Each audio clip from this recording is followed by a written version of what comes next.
السلام علیکم۔ کہانی گھر میں خوش آمدید۔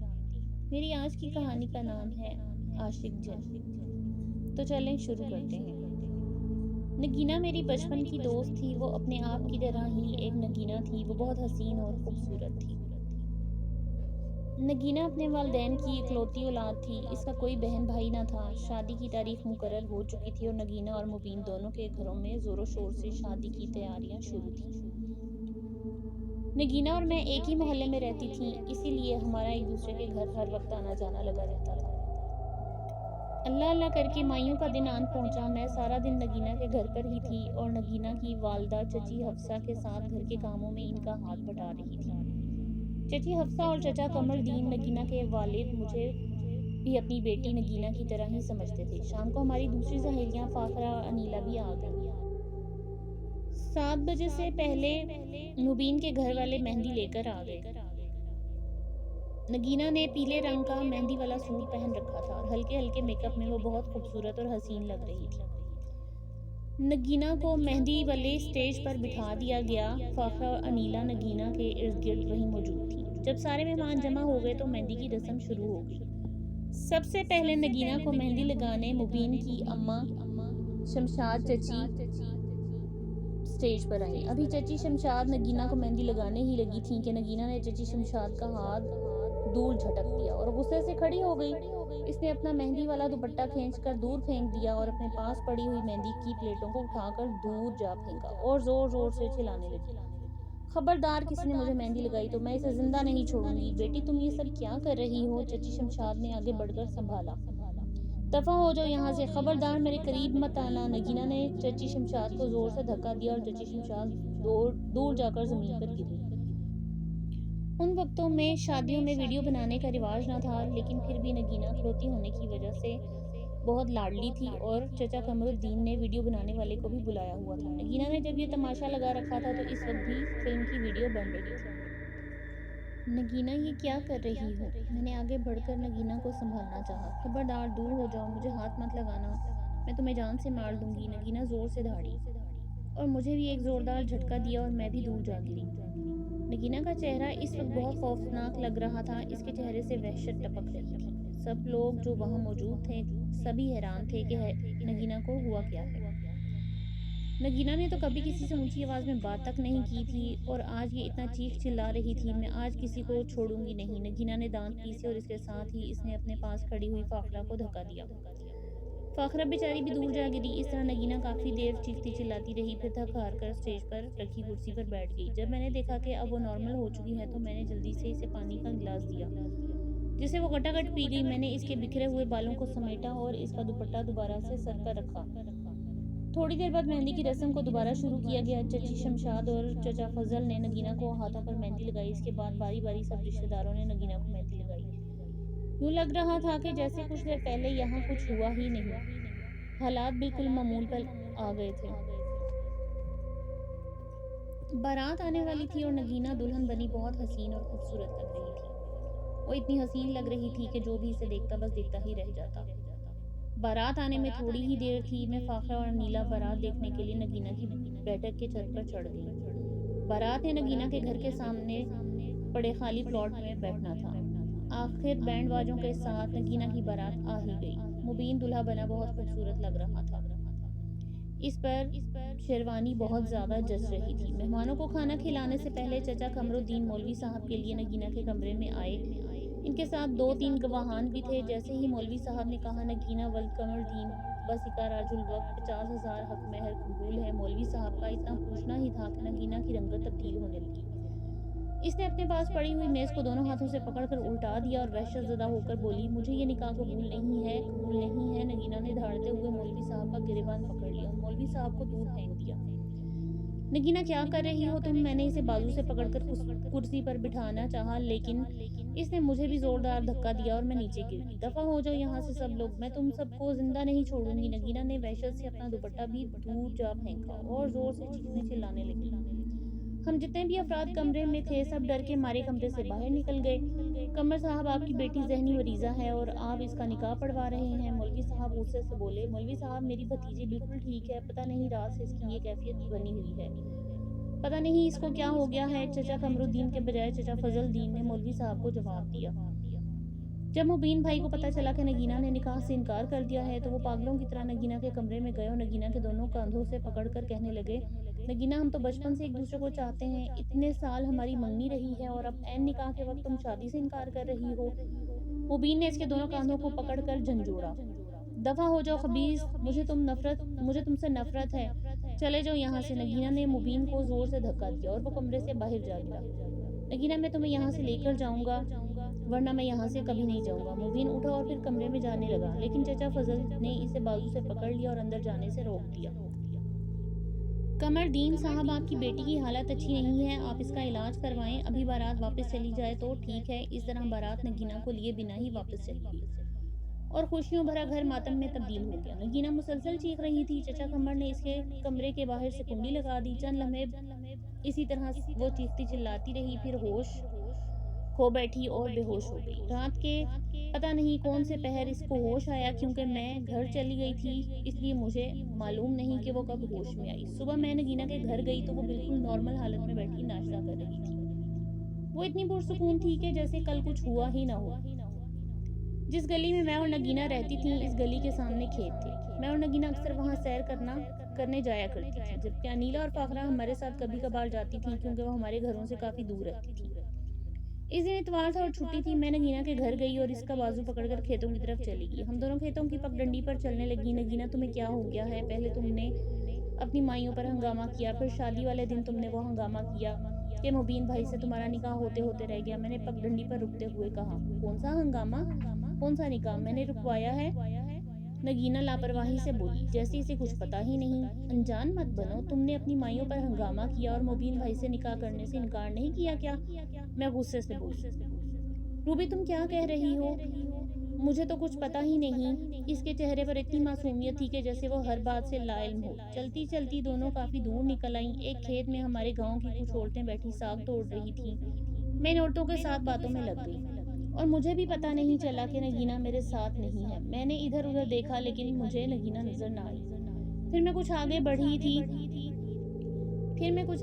ہی تھی کہ مجھے نگینہ نظر آ گئی۔ ایک بڑا سا بہت بوڑھا برگد کا پیڑ تھا جس کے نیچے نگینہ کھڑی کسی سے باتیں کر رہی تھی۔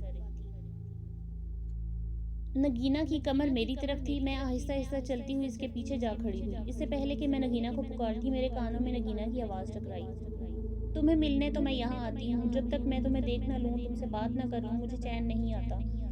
نگینہ کون ہے؟ تم کس سے بات کر رہی ہو؟ میں غصے سے دہاڑی، کون؟ کوئی بھی نہیں، میں یہاں پر ہوں۔ وہ میری طرف پلٹی اور لاپرواہی سے بولی، میں نے خود تمہیں کسی اجنبی سے باتیں کرتے سنا ہے، پیچھے ہٹو میں خود دیکھتی ہوں۔ وہ ہے کون؟ میں نے نگینہ کو ایک طرف کیا اور برگد کے درخت کی دوسری طرف جھانکا، سب طرف نظریں دوڑائیں لیکن مجھے کہیں بھی کوئی اجنبی نظر نہ آیا۔ روبی چلو گھر چلیں، دیر ہو رہی ہے۔ نگینہ نے میرا بازو پکڑا اور میں اس کے ساتھ چل پڑی۔ مبین میرے بچپن کی محبت ہے، اس کے سوا میری زندگی میں کوئی بھی نہیں آ سکتا۔ نگینہ نے خاموشی کو توڑا اور بات کا آغاز کیا، پھر تم نے مبین سے نکاح کرنے سے کیوں انکار کیا؟ میں نے پھر زچ ہو کر پوچھا، روبی میں تمہیں پہلے ہی بتا چکی ہوں کہ مجھے کچھ پتا نہیں ہے جو کچھ نکاح والے دن ہوا، اور نہ ہی میں نے نکاح کرنے سے انکار کیا۔ وہ خفگی سے بولی، مجھے اس کی بات پر یقین آنے لگا کیونکہ وہ بچپن سے ہی میرے ساتھ تھی اور میں نے کبھی اس میں ایسی ویسی کوئی بات نہ دیکھی تھی۔ تمام راستے میں ذہنی الجھن کا شکار رہی۔ اتنے میں نگینہ کا گھر آ گیا۔ وہ اپنے گھر چلی گئی اور میں اپنے گھر کی طرف آ گئی۔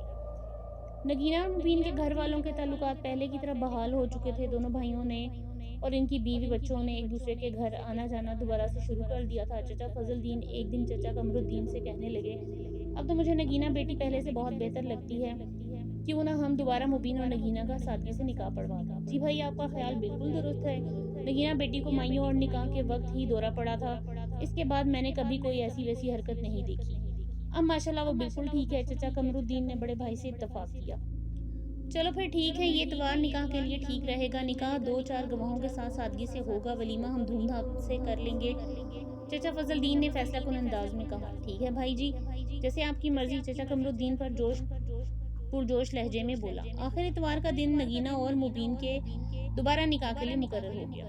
اتوار کا دن آیا تو بارات میں صرف گھر والے اور 2-4 گواہان تھے۔ ضروری خاطر تواضع کے بعد نکاح کا وقت آیا۔ میں صبح ہی سے نگینہ کے گھر پر تھی۔ نگینہ دلہن بنی بہت خوبصورت لگ رہی تھی۔ اس پر آج بہت روپ چڑھا تھا۔ قمر چچا اور چچا فضل دین مولوی صاحب اور 2 گواہوں کے ساتھ نگینہ کے کمرے میں آ گئے۔ جیسے ہی مولوی صاحب نے کہا نگینہ ولد قمر الدین، آپ کا نکاح مبین فضل الدین کے ساتھ بسکب 50,000 رائج الوقت حق مہر پر کیا جاتا ہے، قبول ہے؟ مولوی صاحب کا اتنا کہنا ہی تھا کہ یکدم نگینہ کی حالت بگڑنے لگی اور اس کے چہرے پر وحشت طاری ہو گئی۔ نہیں قبول، دفع ہو جو یہاں سے۔ وہ دھاڑی اور خود کو نوچنے لگی۔ اس نے اپنے کانوں کے جھمکے زور سے کھینچ کے کانوں سے خون رسنے لگا۔ نگینہ یہ تم کیا کر رہی ہو؟ اس کے کانوں سے خون رستا دیکھ کر میں نے تڑپ کر اس سے پوچھا اور آگے بڑھ کر اس کو سنبھالنا چاہا، مگر اس نے مجھے دھکا دیا جس کی وجہ سے میں اوندھے منہ گری اور میرے ماتھے سے خون بہنے لگا۔ وہ اتنا زور زور سے چیخ رہی تھی کہ ڈر کے مارے ہم سب باہر نکل آئے اور باہر سے دروازے کی کنڈی لگا دی۔ قمر الدین صاحب، میں نے آپ سے پہلے بھی کہا تھا کہ آپ اپنی بچی کا علاج کروائیں۔ آپ کی بچی ذہنی مریضہ ہے اور ذہنی مریضوں کا نکاح ناجائز ہوتا ہے۔ مولوی صاحب غصے سے بولے، مولوی صاحب میری بیٹی ذہنی مریضہ نہیں ہے، وہ بالکل ٹھیک تھی، اسی لیے تو ہم دوبارہ اس کا نکاح کرنے لگے تھے۔ چچا قمر الدین اس وقت بہت بے بس لگ رہے تھے۔ آخر دوسری مرتبہ بارات کا ناکام لوٹ جانا کوئی معمولی بات نہ تھی۔ گھر میں موجود ہر فرد کے چہرے پر غم کی تحریر لکھی نظر آ رہی تھی۔ آخر چیخنے چلانے کے بعد نگینہ بے ہوش ہو گئی اور اسے دوسرے دن ہوش آیا۔ میں اسی دوران نگینہ کے والد اور والدہ چچی حفصہ کو دلاسا دیتی رہی۔ ان بیچاری کا رو رو کر برا حال ہو گیا۔ آہستہ آہستہ پھر زندگی معمول پر آنے لگی۔ نگینہ اس دن کے بعد پھر بھلی چنگی ہو گئی۔ اس دن کے بعد اس نے پھر ایسی کوئی حرکت کبھی نہ کی اور نہ ہی اسے دوبارہ کبھی کوئی دورہ پڑا۔ میں بھی اپنی پڑھائی میں مصروف ہو گئی۔ ایک دن انیلا اور فاخرہ اتوار کے دن میرے گھر آئیں اور اصرار کرنے لگیں کہ چلو کھیتوں کی سیر کے لیے چلتے ہیں۔ میں جلدی سے تیار ہو گئی اور اپنے ساتھ نگینہ کو بھی لے لیا۔ راستے میں ہم ایک دوسرے کو ہنسی مذاق اور چھیڑ چھاڑ کرتی کھیتوں کی تنگ تنگ سی پگڈنڈیوں پر چلنے لگیں۔ انیلا اور فاخرہ کو بھی نگینہ کا مبین کے ساتھ دوسری مرتبہ نکاح ٹوٹنے کا بہت دکھ تھا۔ چلتے چلتے ہم چاروں امرود کے درختوں کے پاس آ رکیں۔ امرود کی شاخوں پر پکے ہوئے امرود لٹک رہے تھے۔ پکے ہوئے امرود دیکھ کر ہم شاخوں سے امرود توڑنے اور کھانے لگے۔ ہم امرود کھانے میں اتنی مگن تھی کہ ہمیں پتہ ہی نہ چلا کہ نگینہ ہمارے درمیان سے کب غائب ہو گئی۔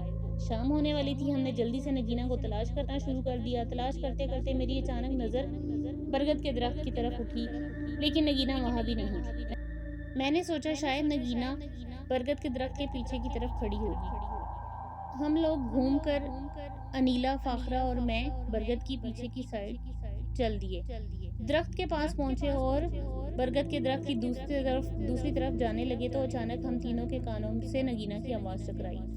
وائس، میں مبین کو اپنے گھر آنے سے روک نہیں سکتی، وہ میرے تایا کا بیٹا ہے، نگینہ کسی وائس نامی شخص سے کہہ رہی تھی۔ تمہیں مبین کی محبت نظر آتی ہے؟ میری نظر نہیں آتی۔ تمہاری چاہت میں نے مبین سے تمہارا نکاح دوسری مرتبہ روکا ہے۔ دوسری آواز اجنبی اور مردانہ تھی۔ ہم تینوں نے حیرت سے ایک دوسرے کی طرف معنی خیز نظروں سے دیکھا۔ نگینہ مجھ سے رہا نہ گیا اور میں اونچی آواز میں دھاڑی۔ نگینہ نے پلٹ کر ہماری طرف دیکھا۔ وہ ہمیں سوالیہ نظروں سے دیکھ رہی تھی۔ یہ تم کس سے باتیں کر رہی تھی اور وائس کون ہے؟ میں نے غصے سے آنکھیں نکالی۔ روبی، میں کسی سے بات نہیں کر رہی تھی اور میں کسی وائس کو نہیں جانتی۔ نگینہ نے قطعی انداز میں انکار کر دیا۔ نگینہ، جھوٹ مت بولو۔ روبی، سنتی تو اور بات تھی، لیکن میں نے اور انیلا نے بھی تمہاری اجنبی سے بات کرتے سنا ہے۔ فاخرہ نے اسے سرزنش کیا۔ تم تینوں یقین جانو، میری زندگی میں مبین کے علاوہ کوئی نہیں ہے۔ اس کے علاوہ میں نے کبھی کسی اجنبی سے بات نہیں کی۔ وہ بڑی بے بسی سے بولی جیسے وہ سچ کہہ رہی ہو، اور ہم تینوں نے جو کچھ سنا وہ جھوٹ تھا۔ ہم تینوں نے برگد کے درخت کے آس پاس اس اجنبی کو کافی تلاش کیا، لیکن وہ ہمیں نہ ملا۔ مجھے پھر نگینہ سچی اور کھری نظر آئی، کیونکہ وہ بچپن سے ہی میرے ساتھ تھی اور میں نے اس میں ایسی کوئی بات نہ دیکھی جس سے اس کا کردار خراب ہو۔ وہ ایک بہت نیک اور پرہیزگار تھی۔ شام ہونے والی تھی، اسی لیے ہم جلدی سے اپنے اپنے گھروں کے لیے ایک ساتھ چل پڑے۔ یہ سردیوں کے دن تھے جب رات کے وقت کسی کام سے نگینہ کے گھر گئی۔ چچا فضل دین اور چچی حفصہ الگ الگ کمروں میں تھے اور نگینہ اپنے علیحدہ کمرے میں تھی۔ میں جیسے ہی نگینہ کے کمرے کا دروازہ کھول کر کمرے میں داخل ہونے لگی، میرے کانوں سے نگینہ کی آواز ٹکرائی۔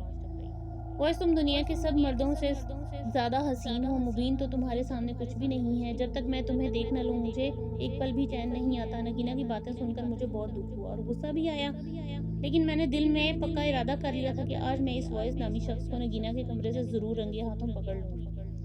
کھلے کھیتوں میں یہ بھاگ جاتا ہے اور میرے ہاتھ نہیں آتا۔ آج یہ مجھ سے بچ کر کہاں جائے گا؟ میں نگینہ کو آواز دیے بغیر آہستہ سے کمرے میں داخل ہوئی، لیکن کمرے میں نگینہ کے سوا کوئی نہیں تھا۔ نگینہ اپنے اوپر لحاف اوڑھے بیڈ کے کراؤن کے ساتھ ٹیک لگائے بیٹھی تھی۔ میں نے بیڈ کے نیچے کمرے میں موجود ہر جگہ دیکھا لیکن مجھے وائس نظر نہیں آیا۔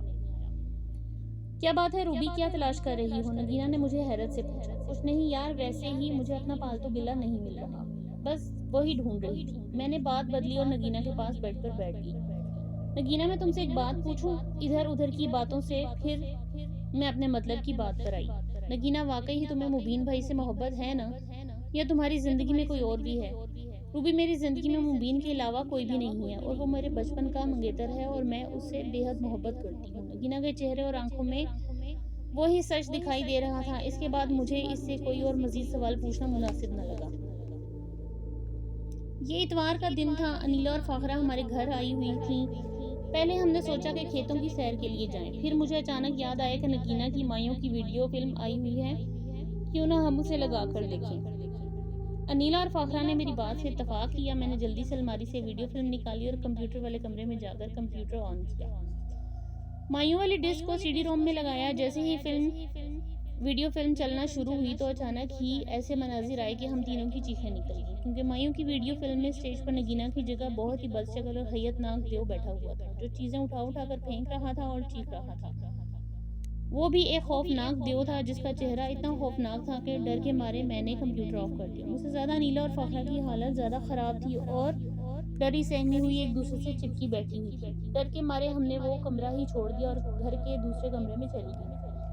یار روبی، یہ دیو کون تھا؟ نگینہ نے اپنی مائیوں کی ویڈیو فلم میں کہیں بھی نظر نہیں آ رہی۔ انیلا حیرت سے بولی، مجھے تو لگتا ہے نگینہ کی مبین سے انکار کی وجہ دیو ہی ہوگا۔ پتہ وہ نگینہ پر عاشق ہو گیا ہوگا۔ میں بہت جلد نتیجے پر پہنچ گئی۔ انیلا اور فاخرہ دونوں نے میری اس بات کی تائید کی۔ رات کو میرے پاپا گھر آئے تو میں نے ویڈیو میں دیو نظر آنے والی بات نگینہ کی مبین کے ساتھ نکاح سے انکار کی وجہ اپنے بابا کو بتائی۔ بیٹا، یہ جن نگینہ بیٹی پر فدا ہو گیا ہوگا، اسی لیے جن نگینہ کا مبین سے نکاح نہیں ہونے دے رہا۔ بابا جی، پھر ہمیں کیا کرنا چاہیے تاکہ وہ جن نگینہ کا پیچھا چھوڑ دے؟ بیٹا، ساتھ والے گاؤں میں میرا ایک دوست رہتا ہے، اس کے پاس روحانی علم ہے اور وہ لوگوں کو تعویذ دھاگے بھی کر کے دیتا ہے۔ دوسرے دن بابا اپنے دوست باسط منیر کے گھر چلے گئے اور انہیں اپنے گھر لے آئے۔ پیر باسط منیر صاحب برگد کے درخت کے نیچے کافی دیر پڑھائی کرتے رہے۔ آخر برگد کے درخت کو 2 شاخوں کو آگ لگا دی گئی اور وہ پورا جل کر راکھ ہو گیا۔ جن کا مسکن جل چکا تھا اور وہ وہاں سے فرار ہو چکا تھا۔ پیر صاحب دوبارہ گھر آئے۔ انہوں نے نگینہ کو پہلے دم کیا، پھر نگینہ کو ایک تعویذ دیا جسے نگینہ نے اپنے گلے میں ڈال لیا۔ دوسرے دن پیر باسط منیر نے نگینہ کا نکاح مبین سے پڑھوایا۔ اس وقت نگینہ نے نہ انکار کیا نہ ہی چیخی چلائی۔ نکاح ہوتے ہی سب نے اللہ کا شکر ادا کیا جس نے اتنی بڑی آزمائش سے ان لوگوں کو نکالا۔ میرے دل سے دعا نکلی، اللہ میری دوست کو سدا خوش اور آباد رکھے، آمین۔